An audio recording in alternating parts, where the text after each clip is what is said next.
He can't dance with you, Serena, someone said. His wife is sitting right there. Serena Vale laughed softly beside the marble staircase, her fingers wrapped around my husband's arm. Sitting is all she does now. The ballroom went quiet for half a second, then the quiet changed not into outrage, not into defense, into that uncomfortable, hungry silence people make when they are embarrassed for you, but still curious enough to watch. My husband, Ethan Pierce, did not pull his arm away. He did not tell her to stop. He only looked down at me in my wheelchair, his face tight with the irritation he always wore when my body became inconvenient in public. Natalie, he said under his breath, don't make a scene. I looked at him, then at Serena. She was beautiful in a pale silver dress, the kind of dress that looked innocent until she moved under the lights. Her diamonds matched the bracelet Ethan had once promised to give me for our 3rd anniversary, then claimed the jeweler had lost the order. Now I knew where that order had gone. Serena lifted her champagne glass and smiled at me as if we were old friends sharing a private joke. Honestly, she said, a little louder this time, Ethan deserves one normal night. He has been trapped playing nurse for a year. Let him enjoy himself. A few people glanced at Ethan with sympathy. That was the part that finally made something inside me go cold. Not her insult, not the word crippled, which she had already used twice near the donors' table.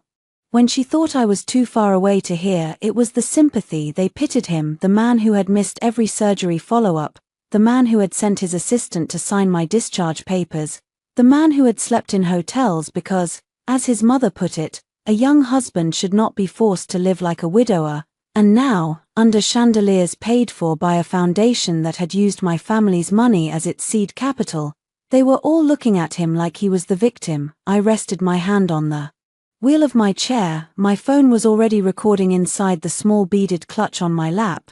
It had been recording since Serena leaned down 20 minutes earlier and whispered, "You know he only keeps you around because divorcing a disabled woman would look ugly." She had been right about one thing: it would look ugly, just not for me. Ethan bent down slightly, careful not to wrinkle his tuxedo.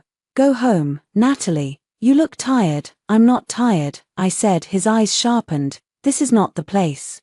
"For what?" "For your mood." My mood, that was what he called pain when he caused it. My mood, my sensitivity, my inability to move on, my jealousy, my bitterness. Serena sighed as if she were being generous by tolerating me. "Natalie, please don't be dramatic. Everyone knows you've had a hard year. But punishing Ethan forever won't make you walk again."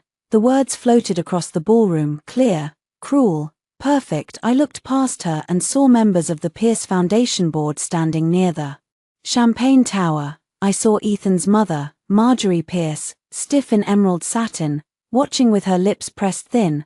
I saw my physical therapist, Dr. Melanie Hart, near the side entrance, exactly where she had promised to be if I needed her, and I saw the big screen behind the podium, still glowing with the foundation's slogan, "Restoring Dignity, Restoring Lives." I almost laughed. Instead, I unlocked the brake on my wheelchair. Ethan frowned. "Natalie." I placed both hands on the armrests. His face changed only a little at first, confusion, then recognition, then fear. Serena's smile faltered. I pushed myself up, my knees shook, because healing was not magic and strength was not a performance trick. Pain burned down my lower back and into my left hip. My right ankle trembled inside the black brace hidden beneath my gown, but I stood. One breath, two. The ballroom froze. A champagne glass slipped from someone's hand and shattered on the marble floor. Ethan stared at me as if I had risen from a coffin. Serena's mouth opened, but no sound came out. I reached into my clutch, stopped the recording, and held my phone up between us. "You're right," I said to Serena. "Everyone should know what kind of man Ethan really is." Ethan's eyes darted to the phone. "Natalie," he said, softer now, "don't." That one word told me everything. He did not ask if I was hurt. He did not ask how long I had been able to stand. He did not ask what it cost me to do it. He only cared about what I had captured. I took one step. It was small, ugly, unsteady, but it was mine. The crowd moved back as if my body had become a loaded weapon. Serena whispered, "You lied." I turned to her. "No." I recovered. Ethan reached for my arm. I stepped away before he touched me. That hurt worse than standing, not emotionally, physically. My muscles screamed, and a sharp bolt of pain cut through my spine. For one dangerous second, My balance dipped, then Heart was there beside me, close but not holding me up. I had asked her not to catch me. Unless I fell, I wanted everyone to see the truth, not that I was perfectly healed, that I was done being carried by people who had used my injury as a cage. Ethan looked at Heart. What is this? She did not flinch. Your wife's progress. The one you would have known about if you had attended a single appointment. Someone gasped. Marjorie moved first. She swept toward us with the fury of a woman who understood reputation faster than compassion. Natalie, she said tightly, sit down before you embarrass yourself. I looked at her. For a year, she had called my wheelchair the chair like it was dirty furniture. For a year, she had told me not to come downstairs when Ethan hosted guests because people do not know where to look. For a year, she had accepted monthly transfers from the trust my father left me, then called me expensive. I smiled at her. No, the word was small, it landed hard. Ethan's voice dropped. You have no idea what you're doing. I know exactly what I'm doing. I reached down slowly and pulled the diamond ring from my finger, Ethan's grandmother's ring, the Pierce family ring. The ring Marjorie had once reminded me did not really belong to me, because heirlooms only belong to the women who preserved the family name. I placed it in Ethan's palm, his fingers closed around it automatically. I'm giving back what was never really mine, I said, and I'm taking back everything that is. His face drained. He understood that part. Money had always translated faster than pain in the Pierce family. Serena tried to recover. This is ridiculous, Ethan. Tell her to stop. I looked at him. Go ahead. He said nothing because in front of 200 donors, a dozen cameras, and the board of his own foundation, he no longer knew which version of himself to perform. The devoted husband, the exhausted caretaker, the innocent man torn between a bitter wife and a misunderstood old friend. All those costumes required me to stay seated. I turned toward the exit. Every step was slow. Every step hurt. Every step made the room smaller behind me. People parted. Nobody laughed now at the doorway. I stopped and looked back. By tomorrow morning, I said, the foundation's account will no longer receive transfers from the Bellamy Trust. Neither will your mother's household account. Neither will the private security contract. Neither will the apartment Serena uses on West End Avenue. Serena went white. Ethan's voice cracked. Natalie. I looked at him one last time. For a year, you all thought I couldn't stand. I tightened my fingers around the handle of my cane, folded discreetly beside the chair. You should have worried about what I could still see. Then I walked out of the ballroom. Behind me, the applause video on the foundation screen began to loop again. Ethan appeared on it, smiling beside my wheelchair last winter, telling the world that love meant sacrifice. I did not watch it. In the lobby, my knees nearly gave out. Heart helped me sit on a bench near the elevators. You did it, she said quietly. I closed my eyes. My body was shaking so badly that my teeth almost clicked. I did one part. She crouched in front of me. Natalie, you need to rest. I will, tonight, after I send one email. Her mouth tightened. She knew better than to argue. I opened my phone. The recording was there. So were the photos of Serena's bracelet, the bank transfers, the apartment lease, the emails from Ethan's assistant asking my accountant to keep Mrs. Pierce unaware of unnecessary financial stress. And beneath all of that, in a locked folder labeled accident, was the file I had not been ready to open in months, a damaged audio clip recovered from Ethan's car system. Only 11 seconds had been clear enough to hear Ethan's voice, Serena's name, the screech of tires, and my own scream. I had stood tonight. Tomorrow, I would make them fall. I did not go home to the townhouse Ethan and I had bought together. I went to the suite my attorney had reserved under my maiden name, Bellamy. Not Pierce. The name looked strange on the check-in screen, like an old coat taken from the back of a closet. But when the front desk manager handed me the keycard and said, "Welcome, Ms. Bellamy," something inside my ribs loosened, not healed, just loosened. Heart walked beside me to the elevator, carrying my folded wheelchair with one hand and my overnight bag with the other. "I can stay for an hour," she said. "You have patients in the morning. You are my patient. I am also stubborn. That has been medically documented." I laughed, and the sound startled me. It had been so long since laughter came out without first asking permission.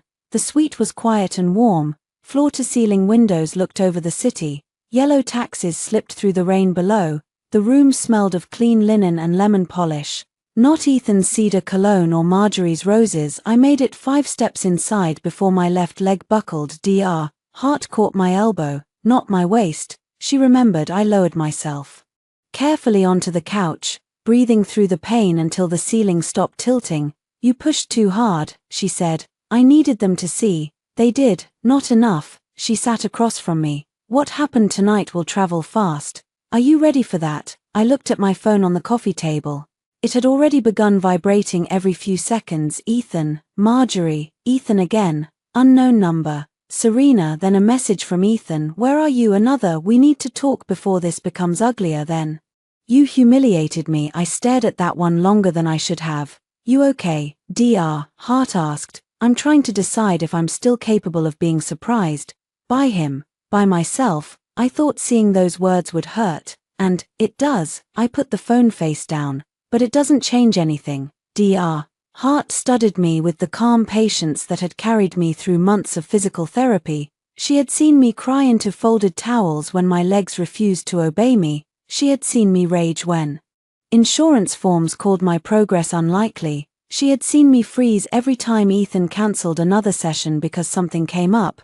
She had never once told me to be grateful. That was why I trusted her. I'll call your nurse for tomorrow, she said. You need evaluation after that stunt. It was not a stunt.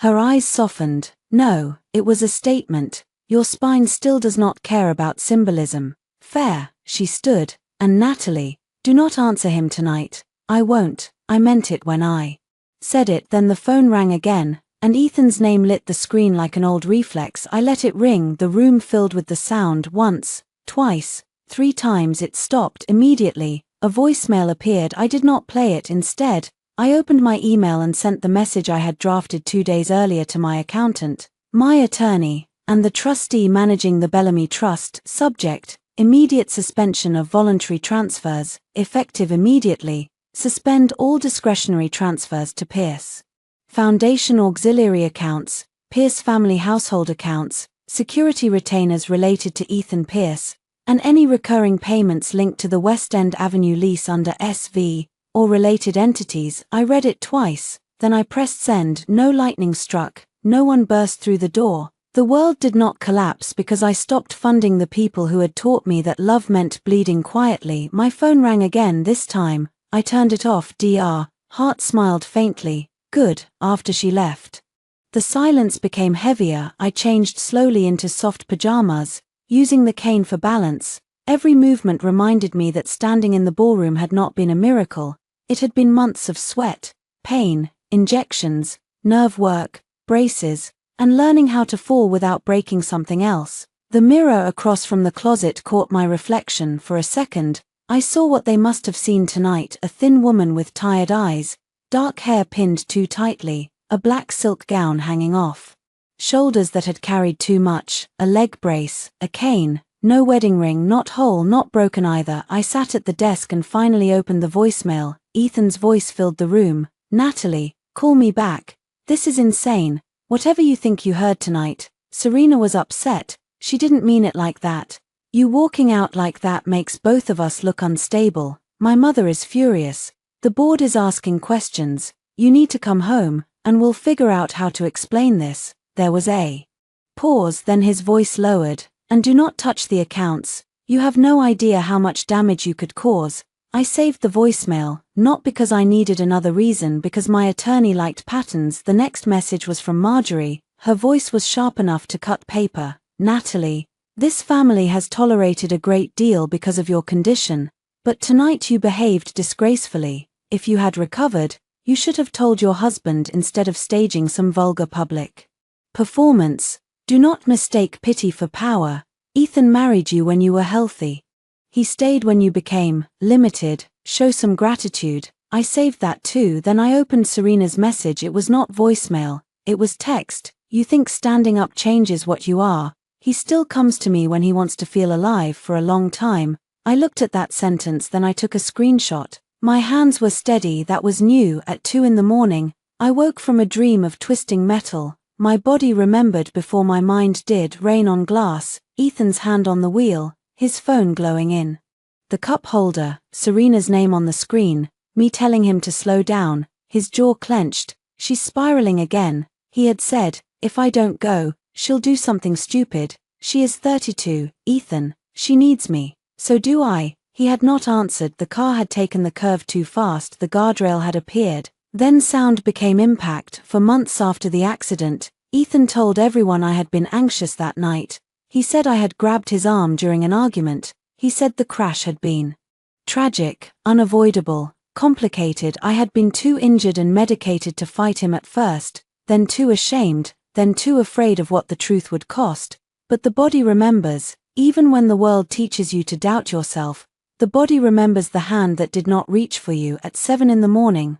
My attorney, Rachel Kim, arrived with black coffee and a tablet. Rachel was 5 feet tall, always perfectly dressed, and had the terrifying stillness of a woman who charged by the hour and never wasted one. She looked at my cane leaning against the couch. So, she said, the gala was eventful. You saw the video, 3 versions, one from a donor, one from a caterer, one already on a gossip account with 200,000 views. I exhaled. That fast. Public cruelty travels well. She sat across from me and opened her tablet. Before we do anything, I need to confirm. Are you ready to file? Yes. Legal separation first. Divorce petition after we secure financial documents. Injunction if Ethan tries to access your trust-related accounts.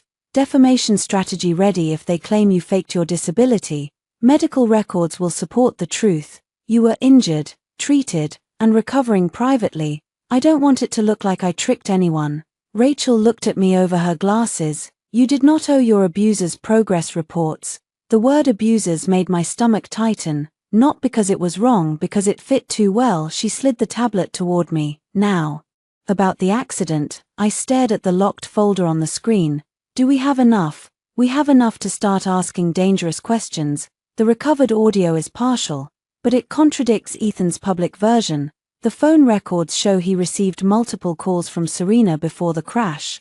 The emergency report lists you as the passenger, not the driver, despite the story his mother has repeated. And there is something else. Rachel tapped the screen. A hospital authorization form appeared. I recognized the date. 3 days after the accident. My signature was at the bottom, only it was not my signature. What is this? I asked. Consent for Ethan Pierce to manage certain medical and insurance communications on your behalf. I never signed that. I know. My mouth went dry. Rachel continued, calm and precise. The signature is inconsistent with your verified records. Also, according to your medical chart, you were on heavy pain medication that day. You could not have legally consented. Without proper evaluation, I remembered waking in the hospital to Ethan sitting beside my bed, looking exhausted and heroic. He had touched my hair and told me not to worry about anything. I'm handling it, he had said, and I, stupid with pain and love, had believed handling meant protecting. What did that form let him do? I asked. Receive updates, speak with insurance, control communications. It may also explain why some rehab recommendations never reached your trustee. I looked toward the window. The city was bright now. Morning had arrived without asking whether I was ready. Rachel's voice softened. Natalie, he trapped me in the version of my body that benefited him. We are going to prove what we can prove. And what about what we can't? Then we use what they give us next. As if summoned, my phone lit up. Ethan, this time. He did not call. He texted, come home by noon. My mother wants a family meeting. Serena will be there too. We can fix this privately if you behave reasonably. I laughed once. Rachel raised an eyebrow. That him? I handed her the phone. She read it and smiled without warmth. Good, she said. A family meeting. You think I should go? I think you should go nowhere alone. I wasn't planning to. At noon, I returned to the townhouse in a black car Rachel arranged,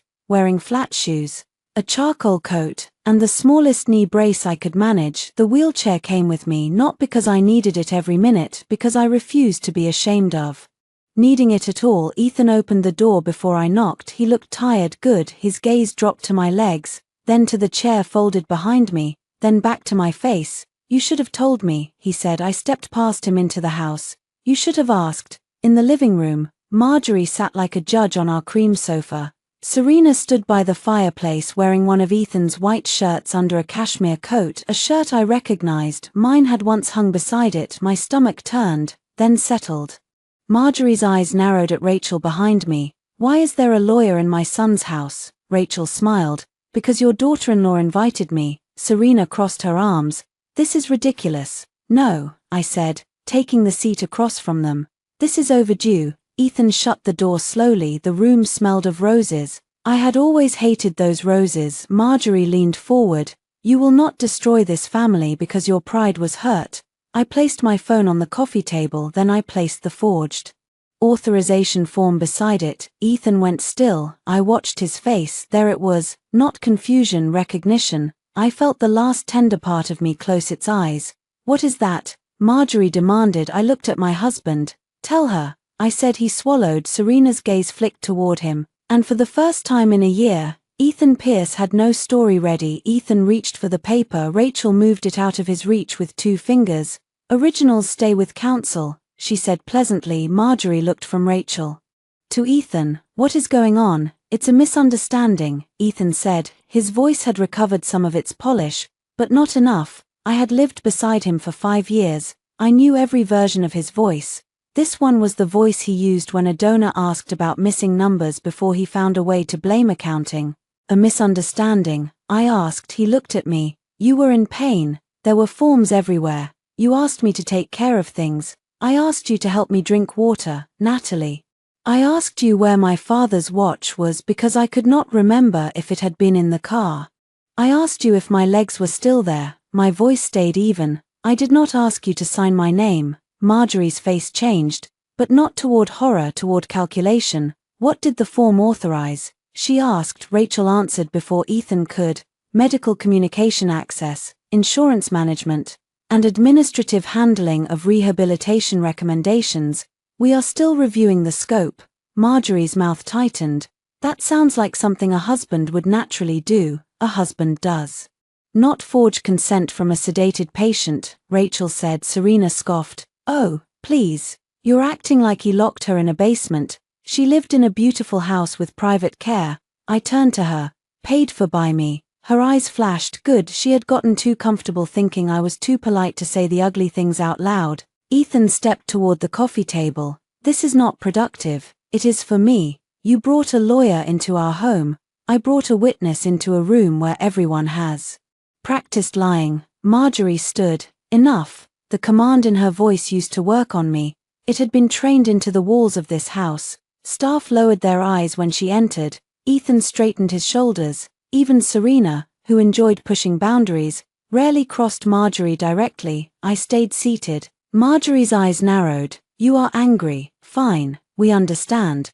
But you will not threaten legal action over paperwork signed during a medical crisis. Families handle these things privately.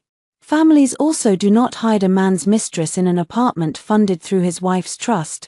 The room went silent. Serena's face paled, then flushed. "Excuse me." I opened my bag and took out the lease summary Rachel had obtained. West End Avenue, Unit 19B. The payments routed through a consulting retainer attached to the Pierce Foundation's Accessibility Outreach account, a program that was supposed to fund home modifications for disabled patients. My hand did not shake when I placed the page beside the forged form. "Do you prefer mistress or consultant?" I asked. Serena's lips parted. Ethan said, "That apartment is temporary." I looked at him. "For what?" "Adultery with a view." His jaw tightened. "Do not cheapen this." For 1 second, I almost lost my breath. "Do not cheapen this." As if his betrayal were a sacred thing I had insulted by naming it. Serena lifted her chin. "Ethan and I have history. You know that?" "Yes," I said. "You were his college girlfriend. You left him for a venture capitalist. You came back when the venture capitalist's fund collapsed."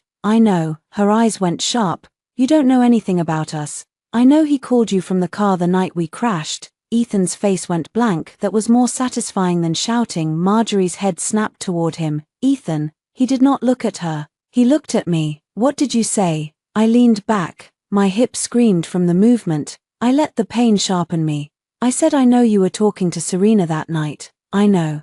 You were speeding because she kept calling. I know I told you to slow down." His voice became very quiet. Be careful, Rachel smiled. Mr. Pierce, I would advise you to be careful. Serena took one step back from the fireplace.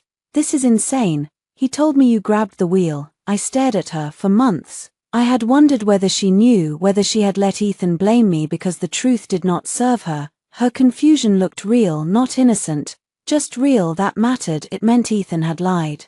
To her too. My husband had built his life out of different lies, each tailored to the person most likely to believe it. To his mother, I was unstable. To Serena, I was jealous. To donors, I was tragic. To me, he was overwhelmed. Marjorie sat down slowly. Ethan, what is she talking about? His voice hardened. A damaged audio file does not prove anything. Rachel's eyes flickered with interest. I smiled faintly. He had just confirmed there was a file. He realized it half a second later. Rachel picked up her pen and wrote something in her notebook. Serena looked at Ethan. What audio file? Nothing, he snapped. She flinched. That flinch told me something too. Their romance was not a love story. It was a hierarchy. Ethan gave attention, protection, money, and borrowed importance. Serena gave worship. The moment she asked for truth, he turned on her. I stood carefully, not fully, not dramatically, just enough to make Ethan tense again. I came here for 3 things, I said. My passport, my father's watch, and the medical binder you told me was lost. Ethan's eyes shifted toward the hallway. There, I had wondered where he kept it. Rachel noticed too. Marjorie recovered her voice. You are not taking documents from this house without review. It's my medical history. It involves my son. Then he should have behaved better inside it. I moved toward the stairs. Ethan blocked me, not violently, not enough for a dramatic scene, just with his body, tall and familiar and suddenly strange. You are not going upstairs, he said. I looked at him, and for one awful second I remembered loving that face. I remembered him on our wedding morning, nervous and laughing as he tried to fix his crooked tie. I remembered him holding my hand when my father died. I remembered the way he used to read in bed with one hand resting on my ankle, like he needed proof I was there. Then I remembered his hand reaching for Serena's phone call instead of the brake. Move, I said. He did not. Rachel spoke behind me. Mr. Pierce, if you prevent Ms. Bellamy from retrieving her personal documents, I will call the police and request civil standby. Given the forged authorization form on the table, I recommend you think carefully. His throat moved. Marjorie said, Ethan, step aside. He looked furious. He stepped aside. Every stare was a negotiation between pride and pain. I did not let him help me. At the top, the hallway smelled like dust and old perfume. I had not climbed these stairs in 10 months. The elevator Ethan promised to install had never appeared, though the invoice had been paid from my trust. I added that to the list in my head. Our bedroom door was half open. Inside, the room looked untouched and violated at the same time. My books were still on the nightstand. My framed photo with my father still sat on the dresser, but Serena's hair tie lay near the lamp. Small things can be more obscene than naked bodies. I opened Ethan's closet first. The safe was behind his winter coats. My birthday was still the code. That hurt in a stupid way. Inside were my passport, my father's watch, and a blue medical binder with my name on the spine. Also inside was a small velvet box. I opened it. The diamond bracelet Serena had worn last night glittered up at me from its receipt, paid by Pierce Foundation Outreach. I took a photo, then I took the receipt. Downstairs, voices were rising. Serena's voice cut through the house. You told me she was never going to recover. I froze. Ethan said something too low to hear. Serena snapped. No. You said the doctors were being kind. You said she would always need you. I held the railing. There are moments when pain becomes so large it stops hurting and turns into space, empty, cold, endless. He had told her I would never recover. Not because he believed it, because he wanted her to stay. I continued down. When I entered the living room, Ethan stopped talking. Serena looked at me with a face full of anger and something almost like fear. I placed the blue binder in my bag, then I held up the bracelet receipt. Marjorie closed her eyes. Ethan whispered, Natalie. I looked at all 3 of them. I'll see you in court. Serena laughed, brittle and panicked. Court? For what? A bracelet? No, I said, for the money, the fraud, the forged medical form, the apartment, the lies about the accident. I looked at Ethan. And if the rest of the audio can be recovered, maybe more. His face changed. There it was again, fear, not regret, not yet. Fear came first with men like Ethan because regret required seeing me as a person. I walked to the door this time. He did not stop me outside. Rachel helped me into the car. You got the binder? She asked. Yes, anything else? I handed her the receipt. Her eyebrows rose. Well, she said, Serena has expensive taste. I leaned my head back against the seat. From the townhouse window, I saw Ethan watching me through the curtain. For a year, he had thought the chair made me small. He had forgotten something simple. A cage teaches you the shape of every lock. The medical binder was worse than I expected. Not because it contained something shocking, because it contained absence, missing referrals, unanswered emails, printed therapy recommendations that had never reached me, notes from specialists I had never met because appointments had been cancelled and rescheduled until the clinic stopped calling. Rachel spread the documents across the conference table in her office, arranging them by date while I sat with a heating pad against my lower back. Her assistant, Priya, scanned each page. Dr. Hart joined by video call during her lunch break. Her face tightened as Rachel read the timeline aloud. Initial spinal trauma after crash, surgery, inpatient rehab recommended for minimum 8 weeks, family requested home discharge after 3, my family. I asked. Rachel checked the note. Husband requested, mother-in-law present.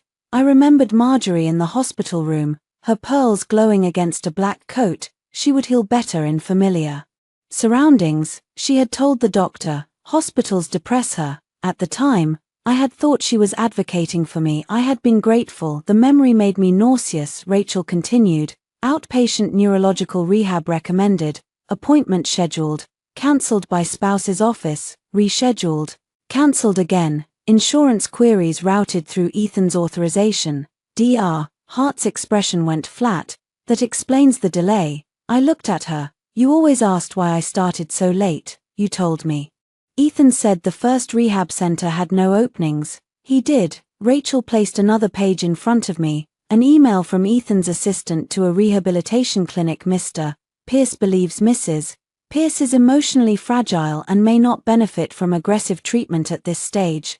Please direct future communications through our office. I read it 3 times. Emotionally fragile, aggressive treatment, future communications through our office. Each phrase was a soft glove over a closed fist. He stole time, I said. No one spoke. He didn't just cheat. He didn't just lie. He stole time from my body. Dr. Hart's voice was gentle. You regained function despite that delay. Do not make it sound inspirational. I'm not. Her eyes held mine through the screen.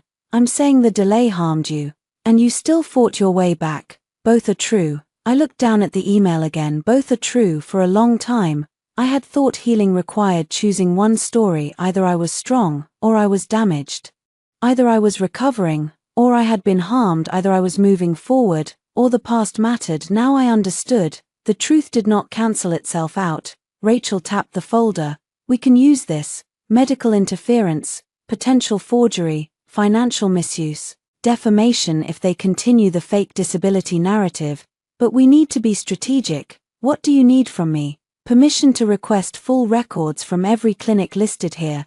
Permission to subpoena communication if they refuse. And we need your statement about the accident. My stomach tightened. The accident lived inside me like a dark room I never entered with the lights on. Rachel saw my face. Not today if you can't. Today, I said. So I told them not all of it, not at first. I began with facts because facts had edges I could hold. Date, time, rain, restaurant, argument in the car. Serena had called 6 times during dinner.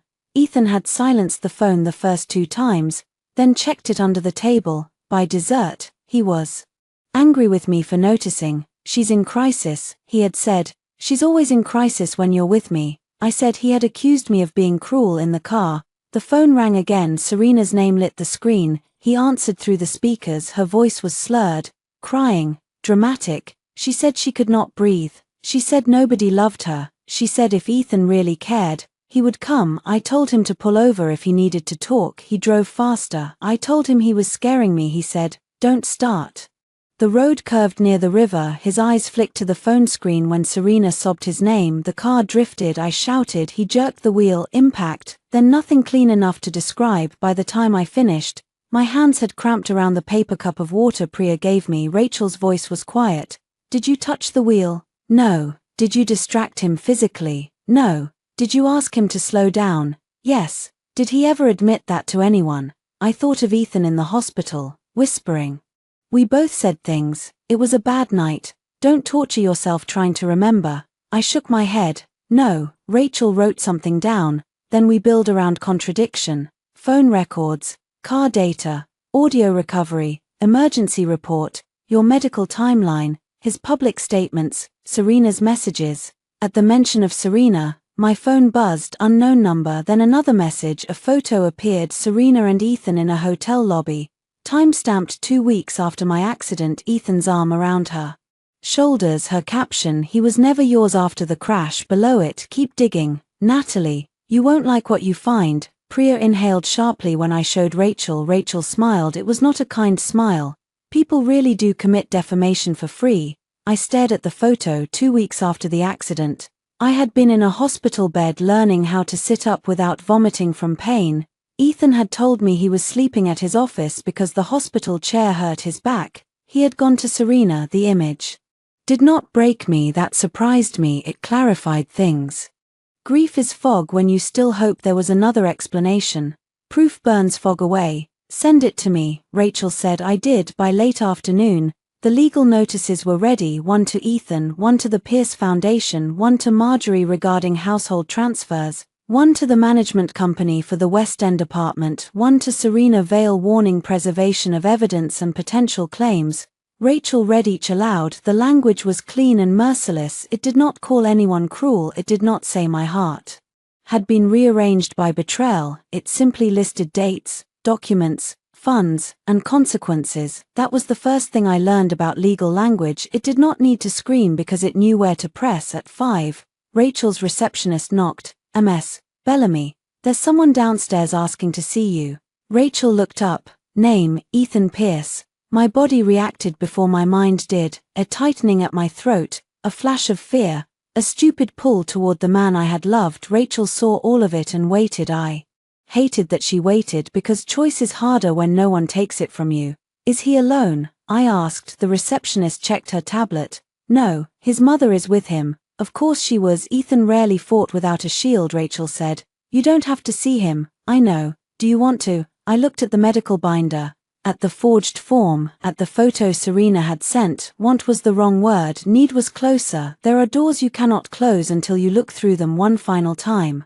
I'll see him in the small conference room, I said. Record it. Rachel nodded. Ethan looked wrong under fluorescent office lights. He belonged in candlelit fundraisers, oak boardrooms, expensive restaurants where servers knew his wine preference. Here, in a glass-walled conference room with a box of tissues on the table and a camera blinking in the corner, he looked stripped of scenery. Marjorie sat beside him, spine straight, handbag on lap. She did not greet me. Ethan stood when I entered. His eyes dropped again to my cane. How long? He asked. No apology, no hello. How long had I been recovering without his permission? Long enough, I said. Marjorie's mouth tightened. This spectacle has gone far enough. Rachel sat beside me. Mrs. Pierce, you are here voluntarily. If you want to discuss settlement, discuss settlement. If you want to insult my client, leave. Marjorie looked as if no one had spoken to her that way in decades. Ethan placed both hands on the table. Natalie, I understand you're angry. I should have handled some things differently. Some things. His face tightened. I was under pressure too. I nodded. From your mistress. Marjorie snapped. Serena is not relevant. She was relevant enough to have an apartment. Ethan closed his eyes briefly. I ended that. I almost smiled. When? He did not answer. Before or after she wore the bracelet purchased with foundation money? Marjorie turned to him. This time, Ethan had no shield. He lowered his voice. I can repay the account. It is not only about repayment, it can be handled quietly. There it is. What? The real reason you came. I leaned forward. Not because you hurt me. Not because you delayed my care. Not because you lied about the accident. Because you want quiet. His face twisted. You think I didn't suffer. I watched my wife become someone else. No, I said, you watched me become inconvenient. He flinched. Good. Marjorie stood. We are leaving. Rachel slid an envelope across the table. Then take this. Notice of document preservation. Destroy nothing. Delete nothing. Instruct Serena Vale to do the same. Ethan looked at the envelope like it might bite. Natalie, he said, if you do this, there is no going back. I looked at his hand. No wedding ring. He had stopped wearing it months ago. Claiming his fingers swelled during workouts. Ethan, I said, I stood up in front of 200 people last night. I think you should understand by now that going back is not my goal. For the first time, something like panic moved across his face, not fear of scandal, fear of losing access to the version of me that always waited. Marjorie was already at the door. Ethan followed slowly. Just before he left, he turned. You were happier before you started listening to lawyers and doctors. I held his gaze. No, I said. I was easier. He had no answer. After they left, Rachel shut the door and let out a breath. That, she said, was useful. I looked at the camera in the corner. Did we get it? All of it. My phone buzzed again. This time the message was from an unknown email address. No subject, one attachment, a video file. The message said, I worked valet the night of your accident. I kept this because his mother paid my manager to delete the security copy. My fingers went cold. Rachel moved beside me on the frozen thumbnail. Ethan's car sat outside the restaurant entrance. Rain blurred the lights. Ethan was behind the wheel. Serena's name glowed on the dashboard screen and my hand was nowhere near the steering wheel. I watched the valet video once, then I ran to the bathroom and threw up. Not because the footage showed the crash. It didn't. The restaurant camera only captured the car pulling away into the rain, Ethan's profile lit by the dashboard. My face turned toward him in distress, but the audio was clear enough, clearer than the damaged file recovered from the car. Serena's voice came through the speakers. Ethan, if you don't come now, don't bother coming to my funeral. My own voice followed, tight with fear. Pull over, Ethan. Pull over if you're going to talk to her. His answer was sharp. Stop making everything about you. Then the car moved out of frame. 10 seconds later, somewhere beyond the camera's reach, metal screamed. I stayed on the bathroom floor with my back against the wall, shaking so hard I could not stand. Rachel sat outside the door. She did not tell me to breathe. People always tell you to breathe when they do not know what else to offer. Rachel knew better. She slid a glass of water through the cracked door and waited. After a while, I said, I knew, I know, I remembered it. I told myself maybe memory changed it because pain does that. Trauma does that. Everyone kept saying I was confused. Rachel's voice stayed steady. You were not confused. I pressed my palms to my eyes. Those 4 words did something no medical report had done. You were not confused. For a year, Ethan had lived in the space between my memory and everyone else's certainty. He had widened that space until I could barely trust my own mind.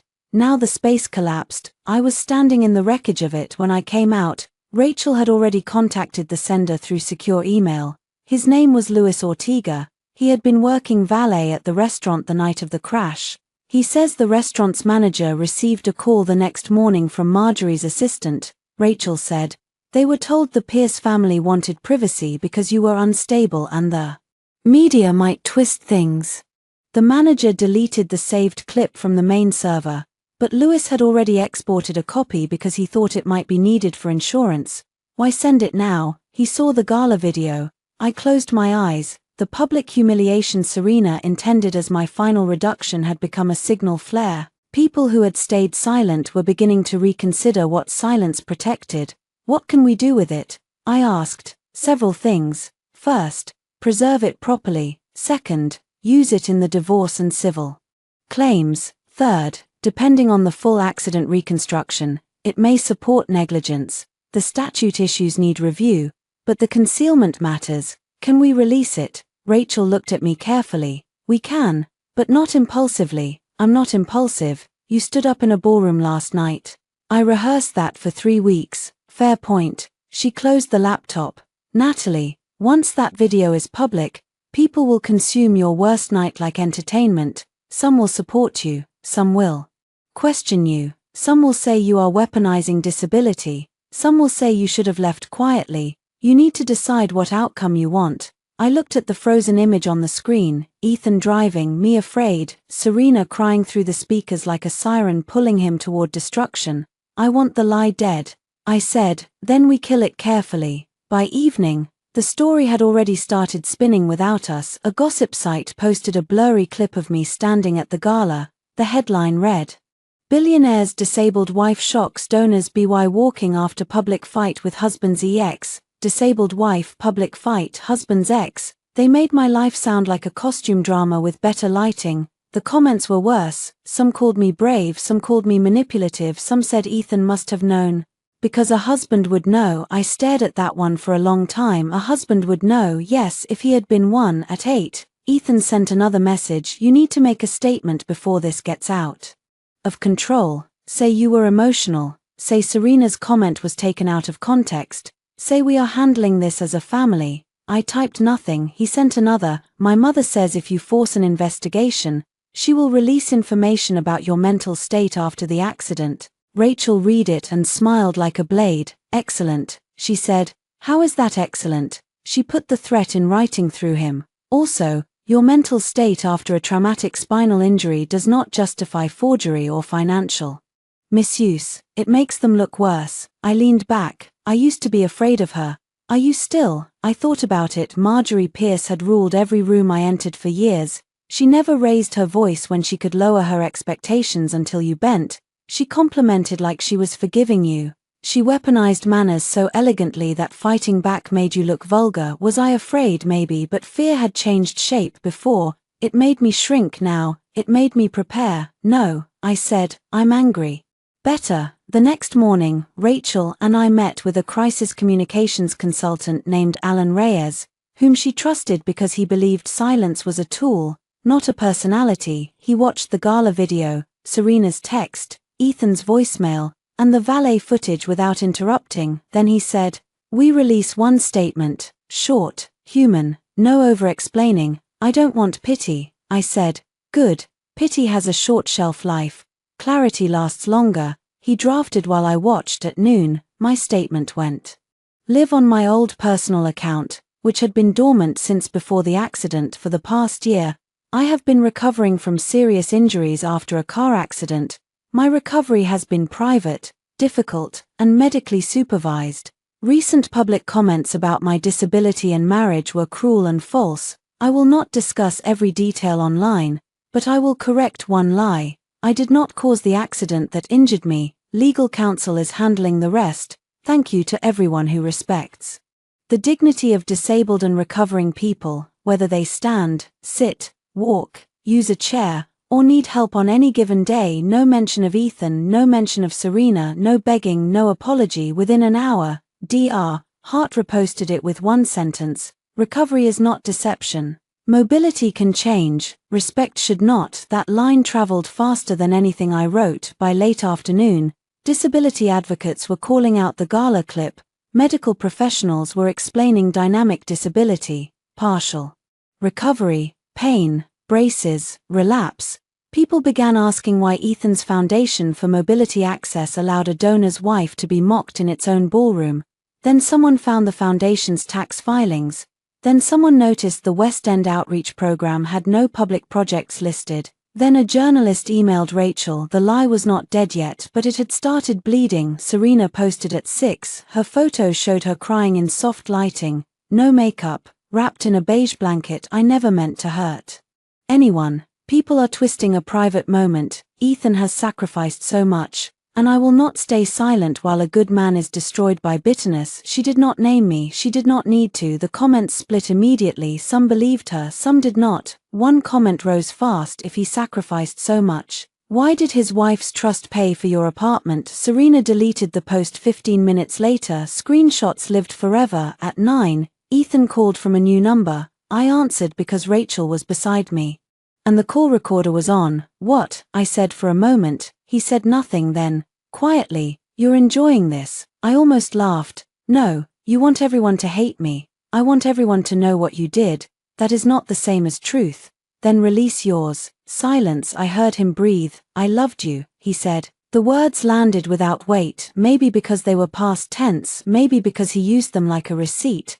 "No," I said, You loved being seen loving me, his breath hitched. I continued, you loved the wedding photo, the foundation speeches, the devoted husband image. You loved that I made you look decent, but when I needed decency in private, you outsourced it. That's not fair. Neither was forging my name. He went silent again when he spoke. His voice had changed. You do not know what it was like after the accident. The doctors were vague. You were in pain all the time. My mother was saying the foundation could collapse if donors thought I was distracted. Serena needed help too. I was drowning, and your solution was to hold my head under. That is not what happened. Then explain the rehab cancellations. I thought you needed rest. The email said aggressive treatment would not benefit me. I was trying to protect you. You were protecting your schedule. His voice hardened. You have become cruel. That one almost worked. Not because it was true, because women like me are trained to fear that word more than we fear being harmed. Cruel, difficult, ungrateful, bitter, hard, the language used to push us back into soft cages. I looked at Rachel. She gave me nothing. No nod, no signal. My choice. I have become accurate, I said. Ethan exhaled sharply. My mother wants to meet tomorrow. No lawyers. No, then I'll come to you. If you do, security will remove you. You would do that to your husband. No, I said. I would do that to a man refusing to respect a boundary. He hung up. My hand shook after the call ended. Rachel pretended not to notice until I put the phone down. Then she said, that was good. It didn't feel good. Boundaries rarely do at first. I slept badly that night. At 3 a.m, I woke to another message, this time from Luis Ortega, the valet, Ms. Bellamy. There is more. I did not want to send it before because I was scared. Mrs. Pierce's assistant came to the restaurant after the crash. She was not alone. Serena Vale was with her. Attached was a photo, blurry, rain-streaked, taken from across the street, Marjorie's black town car outside the restaurant the morning after the accident. Her assistant at the door and Serena, hood up, face half hidden, walking beside him. I sat in bed, staring. Serena had not just called Ethan that night. She had helped clean up the morning after. The next day, Serena came to my hotel. Not Ethan, not Marjorie. Serena. She arrived at 10 a.m. wearing oversized sunglasses and a camel coat, carrying a designer bag large enough to hold either a laptop or several bad decisions. Hotel security called before sending her up. I almost said no.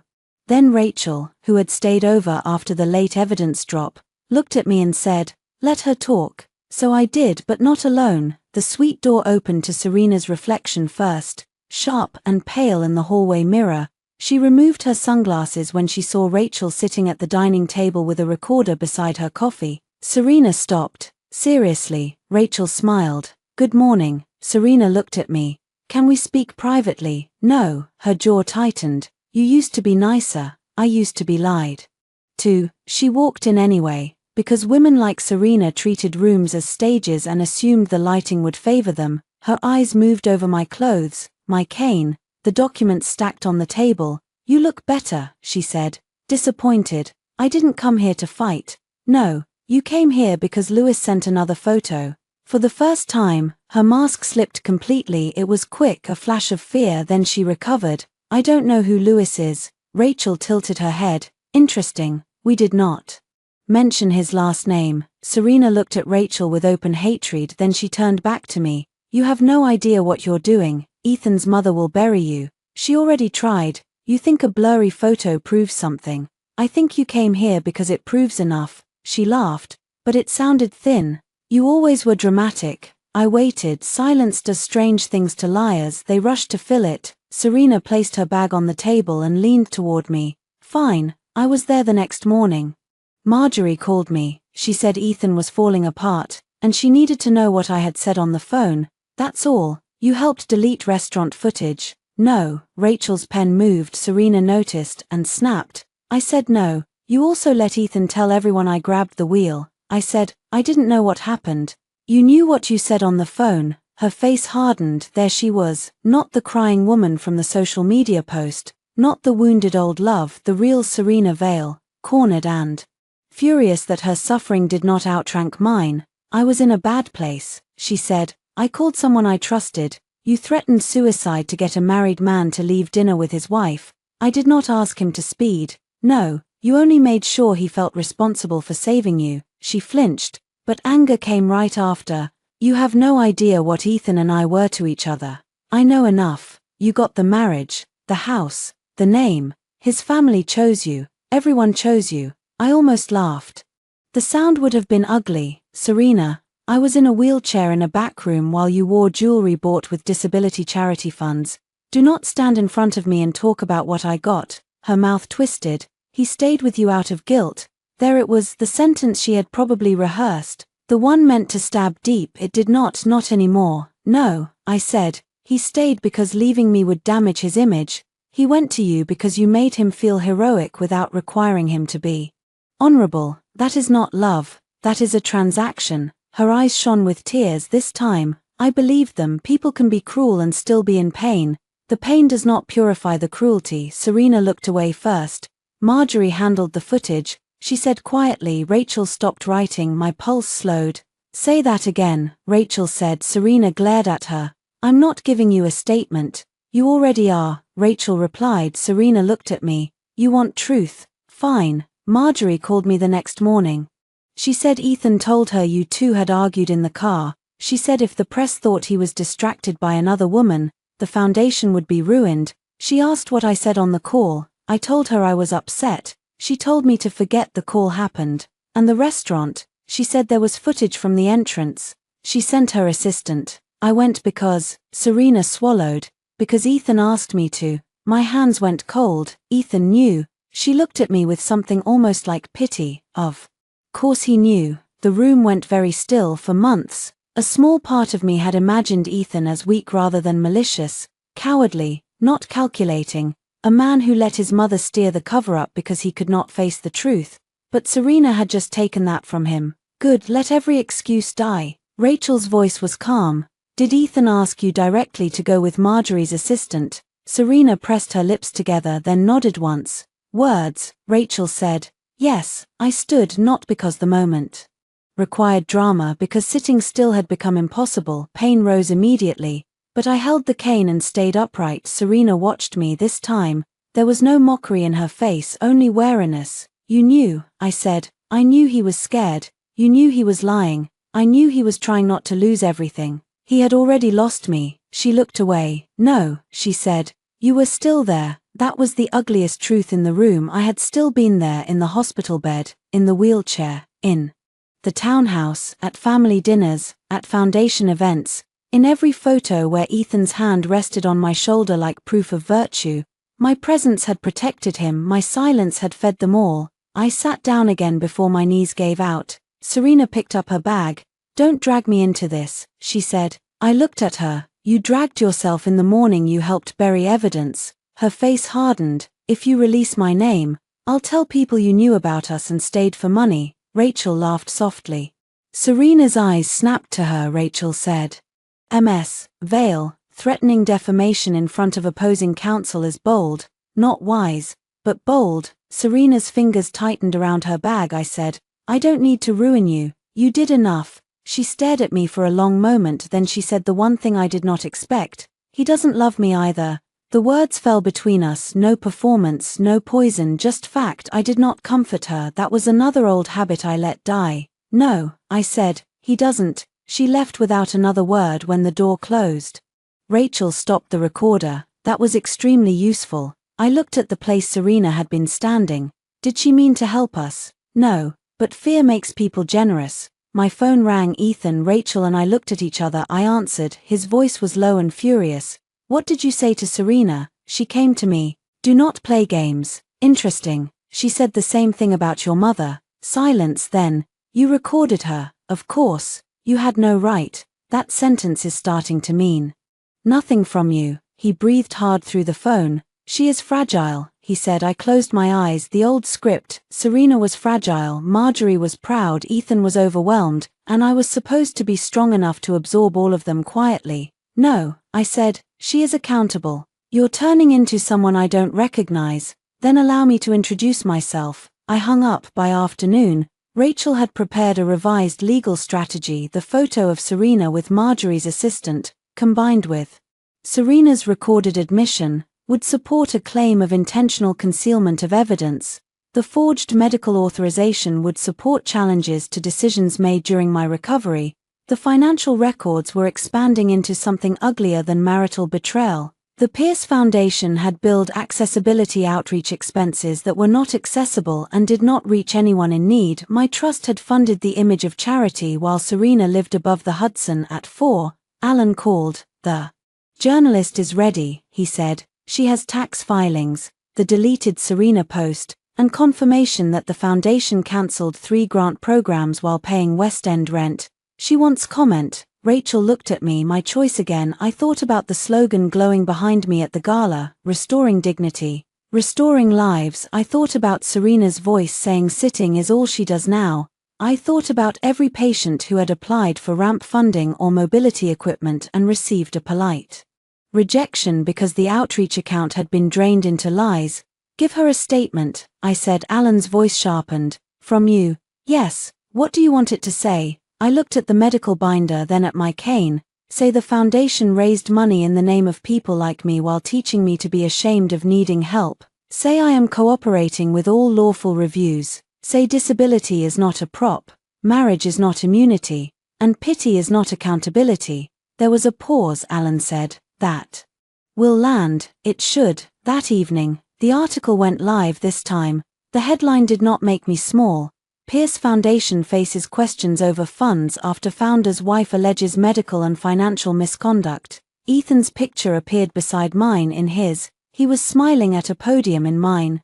I was standing at the gala, one hand gripping my cane, Serena pale behind me. The caption read, Natalie Bellamy Pierce stood after a public insult about her disability. Now her legal team is asking what else was hidden. By midnight, 3 board members resigned. By morning, the Attorney General's Charity Bureau requested documents at breakfast. Rachel handed me coffee and said, they are going to panic. My phone lit up. Marjorie Pierce, not a call, a message. Come to the house tonight, alone, or I will release every private medical detail I have. I showed Rachel. She smiled. She still thinks shame works. I looked at the message once. It had tonight. It would not. Marjorie called it dinner. It was not dinner. It was a tribunal with linen napkins. I arrived at the Pierce mansion at 7 with Rachel beside me and a private security guard waiting outside. Marjorie had said alone. I had not promised obedience. The mansion stood behind iron gates on a street where old money hid behind trimmed hedges and good manners. I had spent my first Thanksgiving as Ethan's wife in that dining room, terrified of using the wrong fork. Marjorie had corrected me gently in front of 12 people. Bellamy's were practical people, weren't they? She had said, no shame in that. No shame. She was always fluent in it tonight. The dining room table was set for 5, Marjorie at the head, Ethan to her right, Serena to her left, which told me more than any speech. Across from Serena sat Charles Weatherby, chairman of the Pierce Foundation Board, a silver-haired man who had once called me our brave girl while ignoring every word I said about accessible grant criteria. The 5th place setting was mine. Rachel stood behind my chair. Marjorie looked at her with disgust. This is a private family matter. Rachel smiled. Then you should not have invited the board chairman. Charles cleared his throat. Ethan looked exhausted. He had not shaved. His tie was crooked. A petty, wounded part of me noticed and remembered fixing it with my own hands for years. Serena looked furious and frightened. She avoided my eyes. Marjorie gestured to my chair. Sit. I remained standing with my cane. No. Her nostrils flared. Ethan said quietly, Natalie, please, we can still keep some dignity. I looked around the room. The crystal, the silver, the portraits of Pierce men who had built fortunes and Pierce women who had preserved reputations.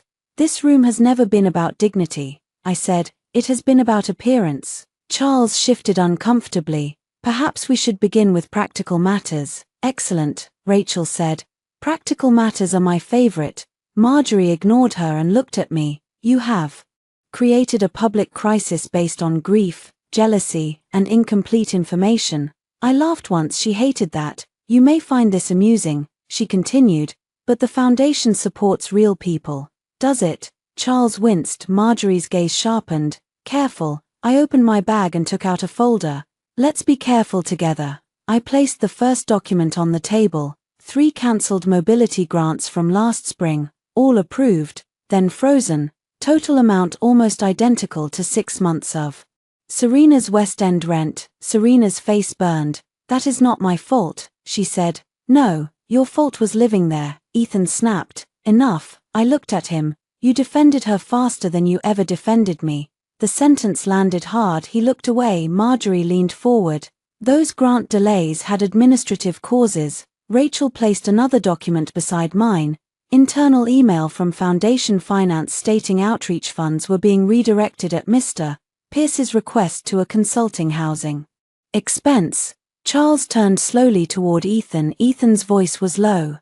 It was temporary cash flow management. Rachel's eyebrows rose. For a mistress's apartment. Serena stood. Stop calling me that. I looked at her. What would you prefer? She opened her mouth, but nothing came out. Charles removed his glasses and rubbed his eyes. Marjorie still had not lost control. I could see her adjusting. Searching for the next pressure point, she found it. Natalie, she said softly, do you want every journalist in this city reading about your episodes after the accident? The crying, the confusion, the medication, the time you screamed at a nurse because you thought Ethan had abandoned you. The room went silent. There it was, the medical shame she had promised a year ago. It would have destroyed me. I would have apologized for needing pain medication, for being afraid, for crying when I woke up alone, for asking the nurse where my husband was and panicking when she said he had left. Now I looked at Marjorie and felt something almost like pity, not soft pity, cold pity. She had brought a rusted knife to a gunfight. I did scream, I said. Ethan's head lifted. Marjorie blinked. I continued. I woke after spinal surgery in more pain than I knew a body could hold. I was confused. I was terrified. I asked for my husband. He was not there. A nurse tried to calm me. And I screamed because I thought I had been left behind. My voice did not break. Yes, Marjorie, I was traumatized. Thank you for giving me a chance to say that in front of your witness. Charles looked. At the table, Rachel's expression did not change, but her eyes warmed. I turned to Ethan. Where were you? His face went pale. Don't, he said. Where were you when I woke up screaming? He said nothing. Serena stared at her plate. I looked at her. Do you remember? Her lips trembled. Marjorie snapped. Serena whispered. He was with me. The words moved through the room like smoke. Charles closed his eyes. I nodded once. Thank you. Ethan looked at Serena as if she had betrayed him. That almost made me laugh. Men like Ethan always thought truth was betrayal when it stopped serving them. Marjorie stood so quickly her chair scraped the floor. This is emotional manipulation. No, I said, this is a timeline. I placed the next document down. Hospital call log. The nurse called Ethan 4 times after I woke.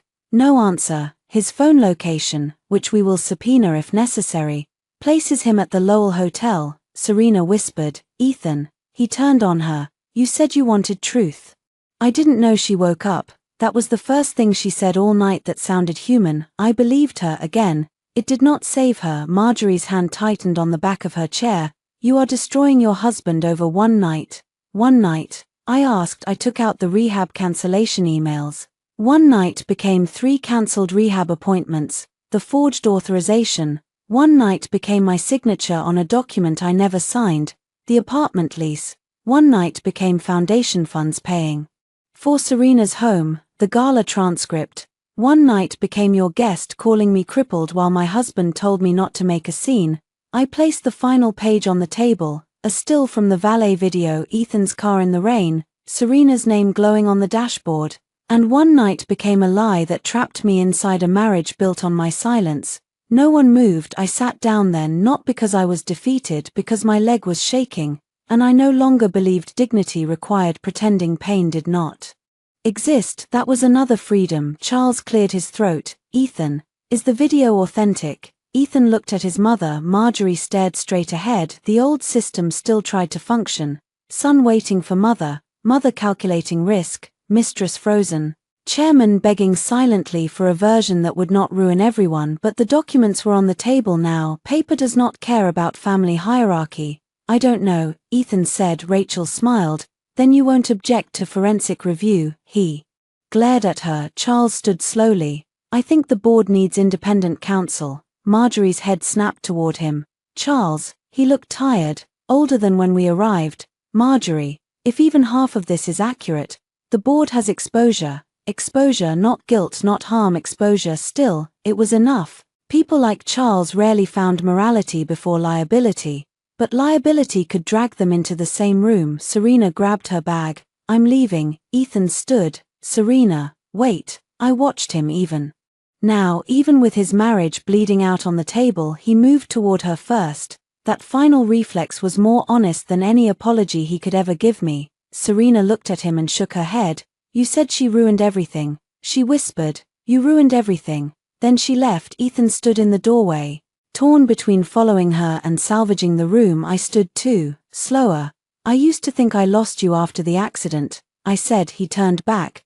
But I think I lost you before it. The accident just made it visible. His face cracked then a little. Not enough, Natalie, he said. I made mistakes. No, I picked up my folder. You made choices. Marjorie's voice was low. If you walk out now, do not expect to come back into this family. I looked at her, at the portraits at the table, at the chair where I had spent years trying to sit correctly enough to be accepted. I'm not walking out of a family, I said. I'm walking out of a performance. Rachel opened the dining room door this time. I did not look back outside. The air was cold and clean. My leg hurt so badly that I had to lean against the car before getting in. Rachel waited until the door shut, then she said, You know they will retaliate. I looked at the mansion through the tinted window. Lights glowed in every room. For years I had mistaken brightness for warmth. I know, I said. My phone buzzed. A message from Ethan. Please, just talk to me alone. I can explain what my mother did. I stared at it. Then another message arrived. From Serena. He is going to blame Marjorie. Don't let him. Ask about the second phone. I looked at Rachel. What second phone? Rachel's eyes sharpened, and just like that, the night opened another door. The second phone was not in Ethan's name. Of course it wasn't. Rachel found the first trace through a hotel invoice Serena forwarded after midnight. She did not include a message, just a screenshot from the Lowell Hotel dated 2 weeks after my accident. Room service for 2, valet charge a partial. Phone number listed under guest contact, not Ethan's public number, not his office number. A prepaid line billed through one of the foundation's event vendors. Rachel stared at the screenshot for a full minute, then she said, Serena is trying to save herself, by helping me, by handing us Ethan before he hands her over. I sat at the kitchen island in the suite, wrapped in a blanket, my brace loosened beneath the counter. My body felt like a house after a storm, still standing, but with windows cracked and wires exposed. What would the second phone prove? I asked. Depends what is on it. Affair communications, accident night messages, coordination with his mother, financial instructions. If he used a separate phone to avoid discovery, that matters. Can we get it? Not without process, but we can ask for preservation. And if he denies it exists after we show a basis, that becomes useful. I looked at the screenshot again. There was something almost pathetic about it. A secret phone, a hotel room, a woman who thought she was chosen because she had access to his hidden life, only to realize hidden things are easy to deny. I did not feel sorry for Serena, but I understood the shape of the trap. Ethan made every woman around him compete for partial truths. His mother got the dutiful son, Serena got the desperate lover, I got the wounded husband. None of us got the whole man, maybe because there was not much hole inside him. The next morning, Rachel sent a preservation notice specifically naming the second phone. Ethan responded within 20 minutes. Not through counsel, directly to me. There is no second phone. Serena is lying because she's scared. Do not let her poison you more than she already has. I screenshotted it, then I called Rachel. She was right, I said. Rachel sighed happily. I do enjoy when they lie in writing. At noon, the Pierce Foundation announced that Ethan would take a temporary leave pending internal review. The statement was polished, bloodless, and cowardly. It referred to recent allegations and a commitment to transparency. It did not mention me. It did not mention disabled grant recipients. It did not mention Serena's apartment, but it was the first visible crack in Ethan's public life. He had built his identity on being needed. The foundation needed him. His mother needed him. Serena needed him. I needed him now. One by one, those needs were turning into liabilities. At 3, I returned to Dr. Hart's clinic, not for strategy for my body. The clinic smelled like rubber mats, disinfectant, an effort. It was the only place in the world where people saw me struggle and did not confuse struggle with failure. Dr. Hart watched me walk between parallel bars. Slow down, she said. I am going slow. Your face says revenge speed. My face is not medically relevant. It is when it makes you reckless. I took another step. My left leg dragged slightly. I corrected. Pain sparked. I kept going. At the end of the bars, I turned. A woman on the next mat, maybe 25, watched me with wide eyes. She wore a knee immobilizer and had tear tracks on her cheeks. Were you the woman from the video? She asked. Dr. Hart gave me a quick look, asking without words if I wanted privacy. I leaned against the bar. Yes. The young woman swallowed. My boyfriend sent it to me. He said, see, if she can stand. You can stop being dramatic too. Something inside me clenched. There it was, the other edge of public storytelling. People can twist your survival into a weapon against someone else. I'm sorry, I said. She looked embarrassed. No, I didn't mean to make you feel bad. You didn't. I tightened my grip on the bar. But he was wrong. My standing does not measure your pain. Nobody's recovery is a deadline for yours. Her face crumpled. Dr. Hart looked away, giving her dignity. I understood then why the statement mattered. Why language mattered. Why Serena's insult was not just personal cruelty. When people mock one body, they train the room to mock others. I had wanted to kill the lie for myself. Now I wanted to kill it properly. After therapy, Alan called. 2 networks want interviews. He said, no, 1 morning show, no, a disability rights podcast. I paused. Rachel, listening on speaker, looked at me. Alan said, they have a strong reputation, no sensational angle. They want to talk about dynamic disability, public humiliation, and charity accountability. You control the accident details. I thought of the young woman in the clinic. Yes, I said, that one. We recorded the interview. 2 days later, in a small studio with soft grey walls, the host, Maya Brooks, used a wheelchair and had the calm directness of someone who had heard every bad excuse twice. She did not ask if I forgave Ethan. She did not ask if I still loved him. She asked, what did it feel like to stand up in a room that had already decided what your body meant? I sat with that, then answered honestly, painful. I said, not empowering at first.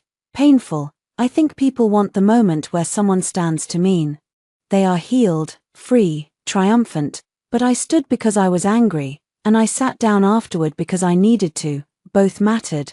Maya nodded, and the insult, it was meant to reduce me to a chair, but the truth is, I used a wheelchair. I still use it. I use a cane. I use braces. Some days I walk better than others. None of that made me less of a wife, less of a woman, or less worthy of respect. The producer behind the glass lifted his head. Maya asked, what would you say to people who accuse you of hiding your recovery? I looked into the microphone. I would ask why they believe a woman owes constant proof of suffering to deserve kindness. After the interview aired, the conversation shifted. Not everywhere. The internet is never one room, but enough. The foundation's donors began asking whether their names had been used to decorate neglect. Grant applicants came forward saying they had been ignored after being promised support. A former staffer anonymously confirmed that outreach funds were redirected for executive discretion. Ethan's leave became indefinite. Marjorie stopped texting me. That worried Rachel more than the threats. Quiet means strategy, she said. Strategy arrived through court filings. Ethan filed a response to my separation petition claiming I had intentionally concealed physical recovery in order to manipulate public sympathy and damage his reputation. I read the sentence while sitting in Rachel's office, then I read it again. Manipulate public sympathy. The man who had wheeled me onto gala stages beneath foundation banners was accusing me of manipulating sympathy because I took the handles back. Rachel watched me. We expected this. Yes, still hurts. Yes, good, stay honest. Then we answer. The answer was not emotional, it was devastating. Dr. Hart provided a medical statement explaining variable mobility and documented rehab progression. Clinic records showed my appointments began only after I personally contacted them, months after Ethan cancelled earlier referrals. Insurance logs showed communication routed through Ethan's forged authorization. Photos showed my wheelchair use on days both before and after the gala. No lie, no miracle, just a body recovering in uneven, inconvenient truth. The filing also included Ethan's voicemail telling me not to touch the accounts, Serena's insult recording, and his text denying the second phone after evidence suggested otherwise. 2 days after our response, Rachel received notice that Ethan had retained criminal defense counsel. She called me immediately. "That does not mean charges," she said. "It means he is worried about the foundation review and the forged medical form." "Is that good?" "It is serious." Serious, the word sat heavily. Part of me had wanted accountability in the clean way stories promise it. Villain exposed. Crowd gasps. Woman walks away. Real accountability was slower and uglier. Forms, filings, interviews, pain flares, nights when I missed the person Ethan had pretended to be and hated myself for. Missing a mask that evening, I went back to the townhouse with a moving crew and police civil standby. Ethan was there, so was the second phone, not openly, not handed over. It buzzed inside the drawer of his study desk while the officer stood in the doorway. The sound was soft. Once, twice Ethan's face changed. Rachel heard it, so did I. I looked at the drawer, then at him. Still no second phone. I asked. The officer's gaze shifted. Ethan closed his eyes. The drawer buzzed again. Rachel smiled. "Mr. Pierce," she said, "I strongly suggest you do not touch that." For once, Ethan obeyed. The officer did not seize the phone. That was not how civil standby worked. And Rachel cared too much about clean procedure to let emotion contaminate evidence. But the buzzing drawer changed everything. Ethan could deny a screenshot. He could deny Serena. He could deny me. He could not deny a hidden phone vibrating 3 feet away in front of a police officer, my attorney, and 2 movers holding a box of my books. His face went gray. "Work phone," he said. Rachel tilted her head. "The work phone you said did not exist." I said there was no second phone related to Serena. The drawer buzzed again. I stepped toward the desk. Ethan moved faster. The officer spoke immediately. "Sir, don't." Ethan froze. That moment, more than the gala, more than the dinner, more than any legal notice, showed me who he had become, a man who reached to protect a device before he reached to protect a wife. Maybe he had always been that man. I simply had not been evidence before. Rachel's voice stayed calm. "We will address this through counsel." Ethan looked at me. "Natalie, this is enough." I looked around the study, his framed awards, his leather chair, the wedding photo still on the shelf, turned slightly toward the wall. My father's old first edition novels boxed near the door because I had asked the movers to take every trace of Bellamy out of this house. "No," I said, "enough was when you let her mock me at the gala. Everything after that is consequence." Pain shot down my leg as I turned, but I did not let him see it on my face. In the bedroom, the movers packed quietly. I took only what was mine: clothes, books, jewelry from my father, medical equipment, files, paintings I had bought before marriage. I left the furniture. I left the wedding china. I left the silver frame Marjorie had given us with the inscription "A proper Pierce home." Proper could stay with them at the closet. I found a showbox on the top shelf. Inside were cards from Ethan, old ones before the foundation, before Serena returned, before the accident. "Natalie, you are the best thing I never deserved." I sat on the edge of the bed and held that card until my thumb pressed a crescent into the paper. The worst part of betrayal is not learning they lied today. It is wondering when the truth ended. Was he lying when he wrote this, or did love turn into entitlement so slowly neither of us noticed until it had teeth? I put the card back in the box, then I left the box on his pillow. I did not need souvenirs from the version of him that no longer existed. Downstairs, Ethan waited near the front door. The officer stood outside with the movers. Rachel gave us enough space to speak, but not enough for him to rewrite the room. "I didn't want this," Ethan said. I almost smiled. "You keep saying things like they happened to you." His eyes were bloodshot. "My life is collapsing." "No, the version built on my silence is collapsing." He looked away. "I made mistakes." "Choices," I corrected again. His jaw tightened. "Fine. Choices. I made bad choices. But you are acting like I planned to hurt you." I thought about the cancelled appointments, the forged form, the deleted footage, the apartment, the speeches. "Did you plan to help me?" I asked. He said nothing. There it was. "Not every cruelty begins as a plan. Some begin as convenience, then cowardice protects them." Then pride makes them permanent. I picked up my bag. Ethan's voice broke. I was scared. I paused. At the hospital, he said, when they said you might not walk again, when my mother said the foundation could lose donors, when Serena kept calling, when you looked at me like I had failed you, I was scared all the time. For 1 second, I saw him as he wanted to be seen, not evil, just overwhelmed, a man crushed by pressure. Then I remembered waking alone. You were scared, I said, so you made me smaller until your fear felt manageable. His eyes filled, the tears came too late. I stepped past him. He whispered, "Do you still love me?" That question stopped me, not because I did not know the answer, because I did. Yes, I said. Hope flashed across his face. I let him have it for one breath, then I finished, "But not enough to disappear for you." I walked out. The movers loaded my boxes into the truck. Rachel helped me into the car. The officer nodded politely and left. As we pulled away, I saw Ethan standing alone in the open doorway. Behind him, the house looked enormous. Empty houses always do when the truth moves out. The second phone entered the case through a formal demand 3 days later. Ethan's attorneys resisted. Then Serena's attorney, newly hired and clearly eager to separate her from Ethan's sinking ship, produced copies of messages, not all enough. Texts from the second phone showed Ethan asking Serena to accompany Marjorie's assistant to the restaurant. "Need to make sure no footage makes this worse. Mom will handle manager. Just be calm." Another from 2 weeks after the crash. "Natalie is still confused. If she remembers the call, deny details. She grabbed my arm. That is the story." Another from the month I was supposed to start intensive rehab.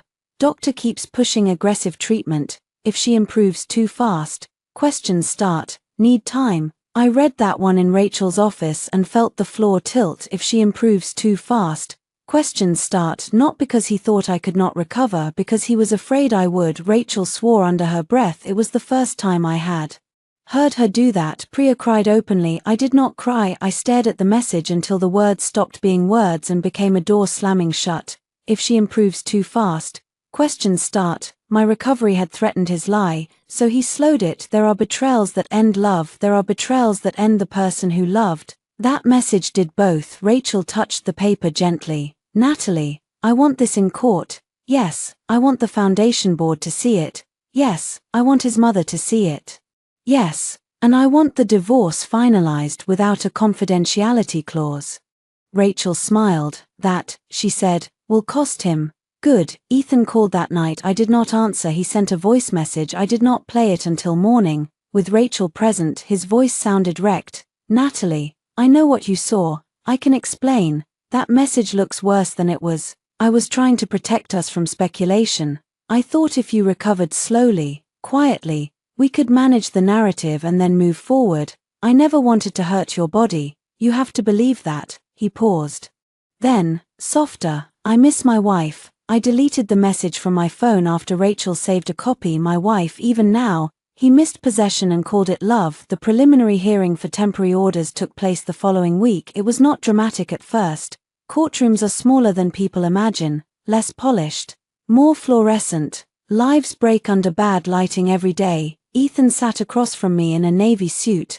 Marjorie sat behind him, wearing black like she was attending the funeral of her reputation. Serena was not there, but her attorney was. Rachel presented the financial freeze requests, document preservation issues, medical interference concerns, and the need for exclusive access to my personal medical records. Ethan's attorney argued that the marriage had been strained by trauma and public misunderstanding. Rachel placed the second phone message into evidence for the temporary hearing. "If she improves too fast, questions start." The judge read it. The room changed, not loudly but completely. The judge looked at Ethan over her glasses. "Mr. Pierce, what questions were you worried would start?" Ethan's attorney stood. "Your Honor, my client disputes context." The judge did not look away from Ethan. "I asked Mr. Pierce." Ethan opened his mouth, closed it. Marjorie's hand clenched on the bench behind him. I watched him search for a version of the truth small enough to survive. He did not find one. The judge granted the temporary financial protections. She ordered preservation of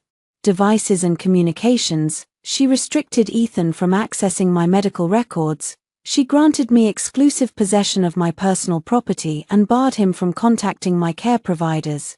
Each order landed like a nail sealing a door. When we left the courtroom, reporters waited outside. Rachel had prepared me, no details, no performance, no anger for cameras to feast on. A reporter called, "Mrs. Pierce, do you believe your husband delayed your recovery?" I stopped. Rachel's hand hovered near my elbow but did not touch. I looked at the cameras. "My medical recovery belongs to me," I said. "So does the truth. Both were interfered with. I trust the process to show that." Another reporter shouted, "Are you seeking reconciliation?" Ethan emerged behind me in time to hear the question. I did not look at him.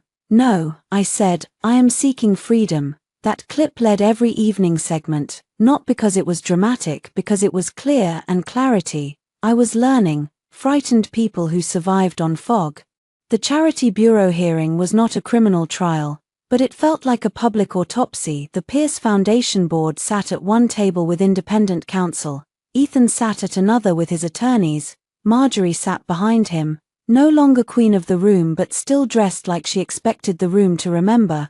Serena appeared under subpoena, pale and furious, with her own lawyer whispering constantly in her ear. I sat beside Rachel, not in the wheelchair at first, in a regular chair, cane folded against my knee. When my back began to spasm after the first hour, I switched to the wheelchair without apology.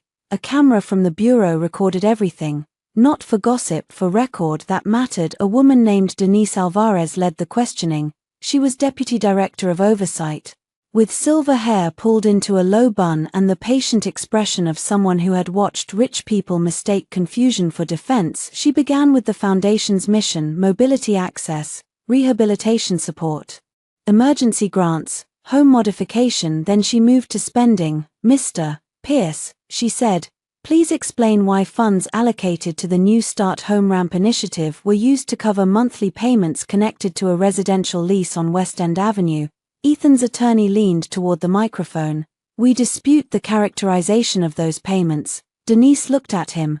"The leaseholder's beneficial occupant was Ms. Serena Vale, correct?" Serena stared at the table. Her attorney said, "Ms. Vale was not involved in foundation accounting." Denise did not blink. "That was not my question." Ethan's attorney shifted. Ethan finally spoke. "The apartment was used during a period of personal crisis." Denise waited. Ethan added, "There were security concerns." Rachel's pen stopped. "Security concerns?" I looked at Serena. Even she looked startled. Denise checked a document. "Security concerns for whom?" Ethan hesitated. "For Ms. Vale. Why would a mobility access charity pay housing costs for your former romantic partner due to personal security concerns?" Silence. Marjorie's face tightened behind him. Ethan's attorney said, "We may need to confer." Denise marked something on her folder. "You will have an opportunity." Then came the cancelled grants, one by one. Names appeared: a veteran waiting for a ramp, a mother needing bathroom modifications after a stroke, a teacher seeking adaptive driving equipment. Each application approved in committee, each payment delayed, each delay occurring while the West End charges cleared. I had known the numbers, I had not known the names. That was worse. Money becomes abstract until you see who stood behind it. By the third applicant, my throat burned. Ethan did not look at me. Good, if he had, I might have thrown something. Then Denise opened the medical interference section. "Mrs. Pierce, you are not required to answer personal medical questions beyond the scope of your submitted statement. Do you understand?" "Yes." "Did you authorize Ethan Pierce to cancel or delay recommended rehabilitation appointments on your behalf?" "No." "Did you sign the medical authorization form dated 3 days after your accident?" "No." "Were you aware that communications from multiple rehabilitation providers were routed through your husband's office?" "No." "Did that delay affect your recovery?" Rachel could have answered with records. Dr. Hart could have answered as a clinician, but Denise asked me. I took a breath. "Yes," I said. "It delayed treatment. It also made me believe there were fewer options than there were. I thought my body had failed. Later, I learned information had been kept from me." Denise's voice softened slightly. "Thank you." Ethan shifted. I did not look at him. Then Serena testified. She tried to minimize at first. She said she had been emotionally vulnerable. She said Ethan had offered support. She said she did not understand the source of the apartment payments. Denise let her speak, then played the gala recording. Serena's voice filled The room, sitting is all she does now. The words sounded uglier without champagne and music around them. Serena closed her eyes. Denise paused the recording. Miss Vale, at the time you made that comment, were you aware the foundation hosting the event served people with mobility-related disabilities? Serena's lips trembled. Yes. Were you aware Mrs. Pierce was recovering from injuries sustained in a car accident? Yes. Were you aware your housing costs were connected to foundation accounts intended for accessibility outreach? Serena's attorney objected to form. Denise rephrased. Serena looked at Ethan. He did not look back. That was when she broke, not fully, not nobly, not because she suddenly found a conscience shining under the wreckage, because Ethan abandoned her in public the way he had abandoned me in private. I asked him where the money came from, she said. Ethan's head snapped up. His attorney whispered urgently. Serena continued, voice shaking. He told me not to worry. He said Natalie's trust owed him because he had been stuck taking care of her. He said the foundation account was temporary. Denise asked, did he use those words, stuck taking care of her? Serena swallowed. Yes. The room blurred for a second. Rachel's hand touched the edge of the table near mine. Not me, just near enough. Ethan stood. That is not fair. Denise looked at him. Sit down, Mr. Pierce. He sat. Serena wiped her cheeks angrily. He told me Natalie would never know. He told me she was too dependent to leave. He told me if she ever remembered the accident clearly, his mother would handle it. Marjorie spoke for the first time. You ungrateful little liar. Denise turned. Mrs. Pierce, you are not testifying at this moment. Marjorie's face flushed dark red. Serena laughed once, broken and bitter. That's what you called me when I asked if Natalie could die. The room went silent. Every sound disappeared except the hum of the recording equipment. I felt the words before I understood them. Rachel leaned forward. Denise's expression changed. Explain that. Serena looked at me for the first time. There was no triumph in her face now, only wreckage. After the accident, she said, Ethan was panicking. Marjorie came to the hotel. She said if Natalie died, everything would become simpler legally because the trust had certain spousal provisions. I asked if she was saying Natalie might die. She told me not to be sentimental. My hands went numb. Ethan turned on his mother. What the hell, Mom? Marjorie's lips parted. That is a grotesque distortion, Rachel wrote quickly, face stone cold. Denise paused the hearing for 10 minutes. I did not move. Rachel bent close. Natalie, look at me. I did. We do not know full context yet. I laughed softly. It scared me. Context, I know. Do you? Her eyes softened. Yes. But I need you anchored. Anchored. I looked down at my hands. No ring, no tremor, just numbness. When the hearing resumed, Marjorie was questioned. She denied everything, politely, elegantly, completely. She denied directing deletion of footage. She denied influencing medical decisions. She denied knowledge of the apartment funding. She denied making comments about my death. She denied until denial itself became a portrait. Then Denise played the recording from the dinner at the mansion. Marjorie's voice filled the hearing room. You do not want every journalist in this city reading about your episodes after the accident. Then my voice. Yes, Marjorie, I was traumatized. Thank you for giving me a chance to say that in front of your witness. Then Serena's whisper. He was with me. The room listened. Marjorie stared straight ahead. Denise stopped the audio. Mrs. Pierce, did you threaten to release private medical information to pressure Mrs. Natalie Bellamy Pierce? Marjorie said. I was trying to protect my family. Denise nodded once. It was the kind of nod that meant she had what she needed. By the end of the day, the foundation's accounts were frozen pending further review. Ethan was removed from operational control. The Bureau referred certain issues for further investigation. The board issued an emergency statement apologizing to grant applicants and committing to restitution from non-restricted reserves and clawbacks.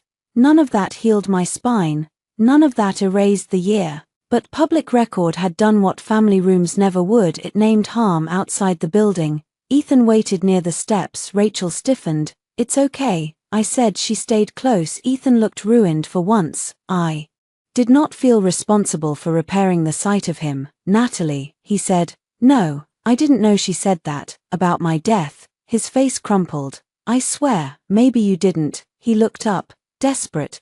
But you knew enough, I said. You knew she was deleting evidence. You knew you blamed me. You knew you slowed my rehab. You knew you spent money meant for disabled people on Serena.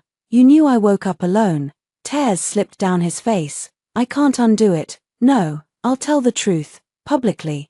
I'll say I lied. Good. His eyes lit with terrible hope. I extinguished it. But not for me, for the record. He reached for my hand. I moved it away. He froze. I want to come home, he whispered. I stared at him. After everything, he still thought home was a place he could return to because remorse had made him cold. You don't want home, I said. You want shelter. He started to speak. I cut him off. I am not shelter anymore. I left him on the steps that night. I went back to the suite, took off my brace, and cried until my ribs hurt. Not because I wanted him back, because I finally understood how close I had come to never getting myself back. Divorce mediation took place in a room with beige walls, bad coffee, and a bowl of peppermints nobody touched. It felt too ordinary for the end of a marriage. No thunder, no chandeliers, no dramatic staircase, just lawyers, paper, and two people who once promised forever sitting on opposite sides of a polished table. Ethan looked thinner. He had resigned from the foundation 2 days earlier, not stepped back, not taken leave, resigned. The official statement admitted serious failures in judgment and governance.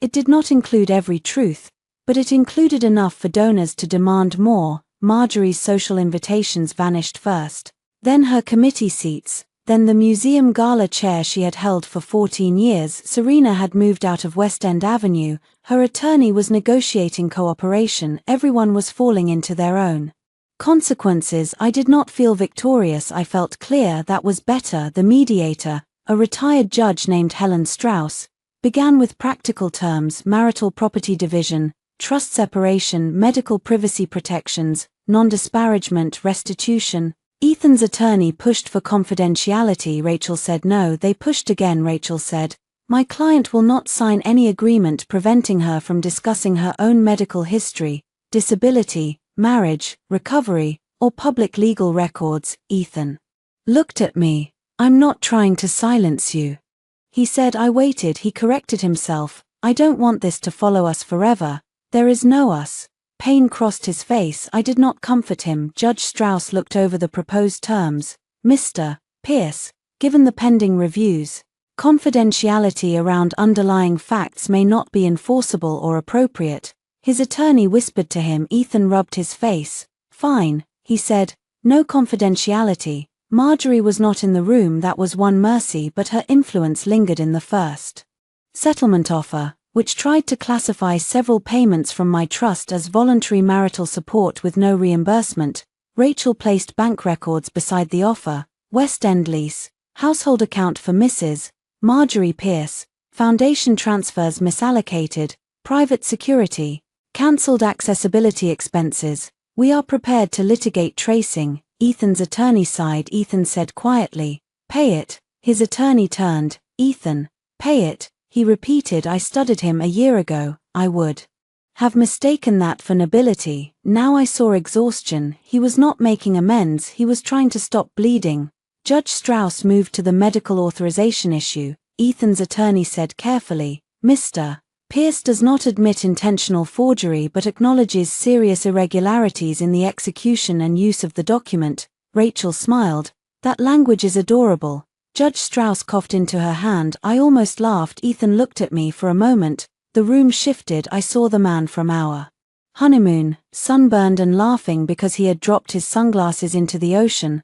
I saw him dancing barefoot in our first apartment because we had no furniture yet. I saw every good moment lined up like witnesses for the defense. Then I saw the message: if she improves too fast, questions start. The witnesses sat down. The mediator called a break. I went to the hallway vending machine, more for movement than hunger. My hip was stiff from sitting too long. Ethan followed. Rachel saw and started to rise. I shook my head once. She stayed where she was, watching through the glass. Ethan stopped several feet away. At least he had learned distance. I found the cards, he said. I knew which ones. I left them for you. Why? Because they belonged to whoever you were when you wrote them. He flinched. I meant them. Maybe, I did love you. I looked at the vending machine. Rows of candy behind glass, everything visible, nothing reachable without cost. I believe you loved me in the ways you understood love, I said. I also believe your love became dangerous the moment it required my silence. His eyes filled. I keep thinking about the hospital, he whispered, about you waking up. Don't tell me, he swallowed. I need to say it, I am not your confessional. That stopped him, it stopped me too. There was a time I would have listened because his guilt felt like proof that I mattered. I would have stood there, injured and exhausted, letting him empty shame into my hands so he could walk away lighter. Not now, he nodded slowly. You're right, I know. A faint, broken smile touched his mouth. You always hated saying that. I have been practicing. His smile disappeared. Natalie, after all this is over, could we, he struggled, not reconcile? I know you don't want that. But could we someday speak without lawyers? I considered lying gently, then decided against it. No, he closed his eyes. I don't say that to punish you, I said. I say it because every version of contact with you has cost me too much. I am done paying. He nodded again, but his mouth trembled. I don't know who I am without you. The old me would have softened, the new me felt sad and stayed still. That is your work, I said. Then I bought a bottle of water and returned to the room. The final agreement took 9 hours. By dusk, the terms were set. Ethan would repay traced trust funds connected to Serena's apartment and improper household transfers. He would not seek spousal support or claim rights against the Bellamy Trust. He would cooperate with record correction regarding the accident. He would issue a sworn statement acknowledging I did not cause the crash and that his prior statements were false. The forged medical authorization would remain outside the settlement, preserved for any ongoing review. My medical records would be mine, my name would be mine, my life would be mine. When we signed, my hand was steady. Natalie Bellamy, not Pierce, just Bellamy. Ethan noticed, his pen hovered.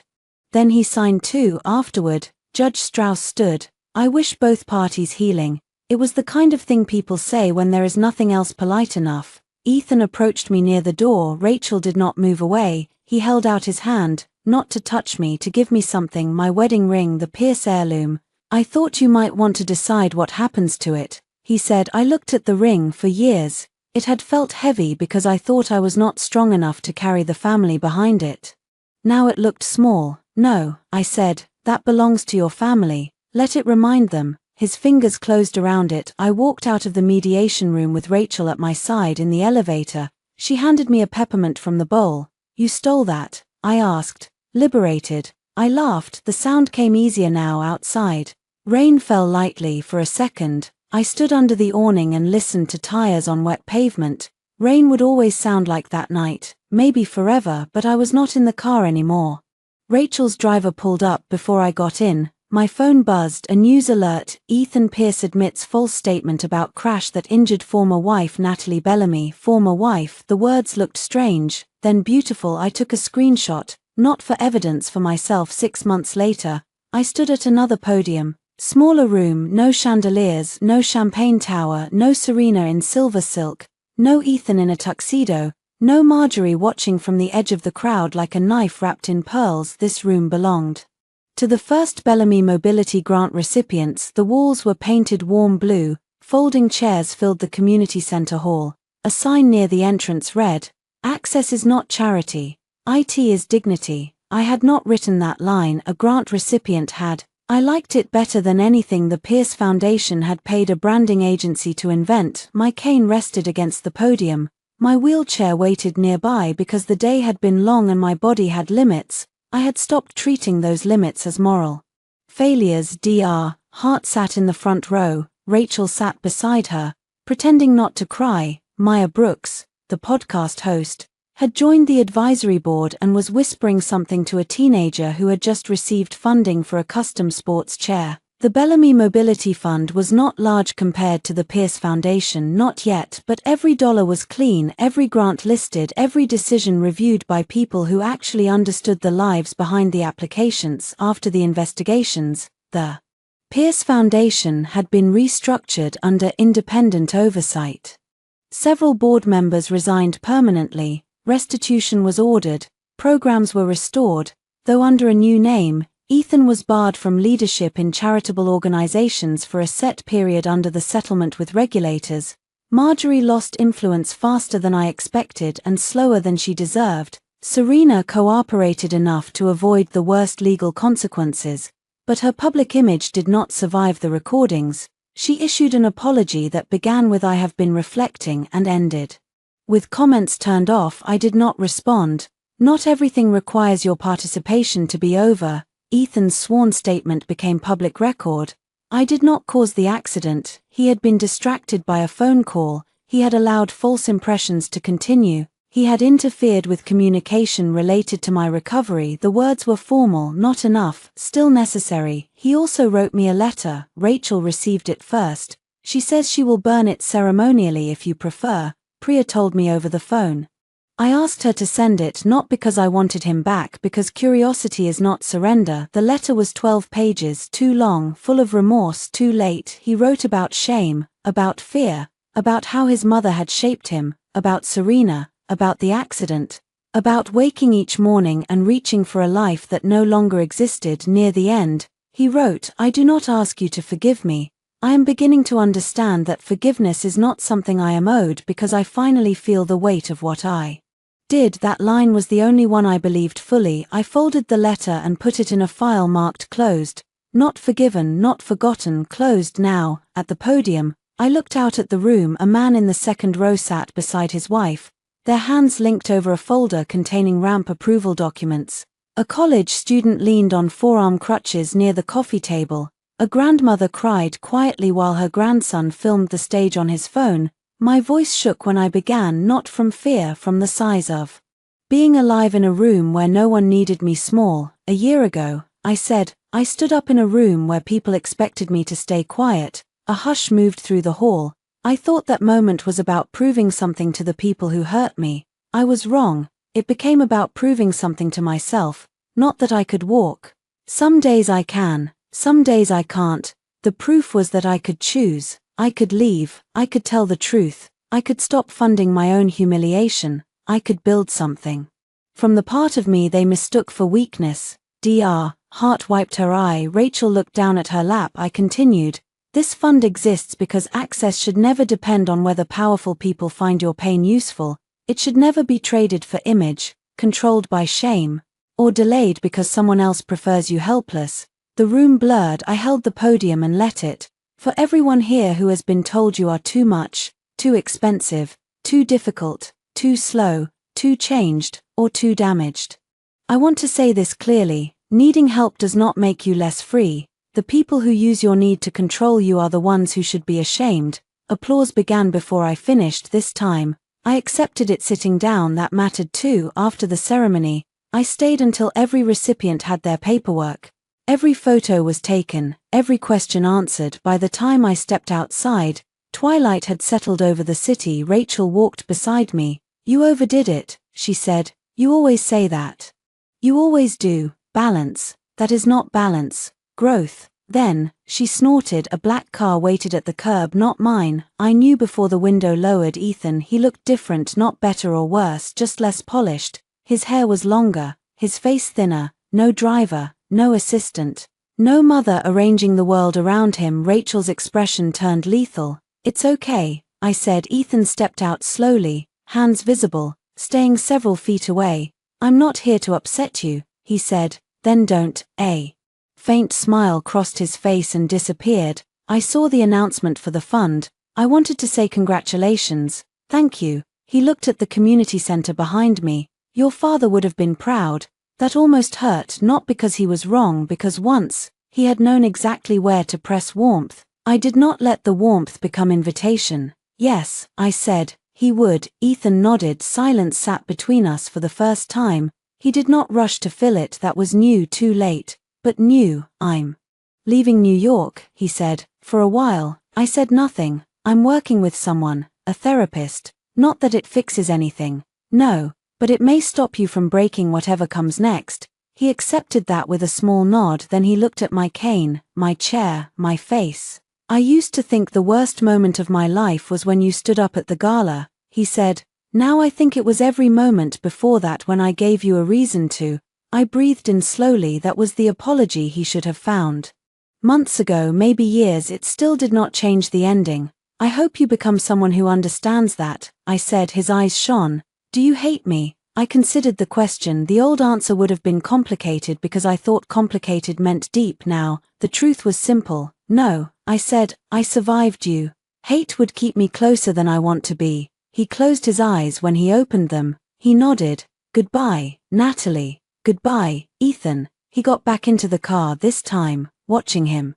Leave did not feel like abandonment, it felt like weather passing. Rachel came to stand beside me. You okay? I thought about it. My leg hurt, my back ached. My name was still tangled with headlines I never asked for. Some nights, the crash returned in dreams. Some mornings, I woke reaching for a ring that was no longer there. But my bank accounts were mine, my medical records were mine, my home was quiet, my body was not a public debate, my future no longer required Ethan's permission. Yes, I said.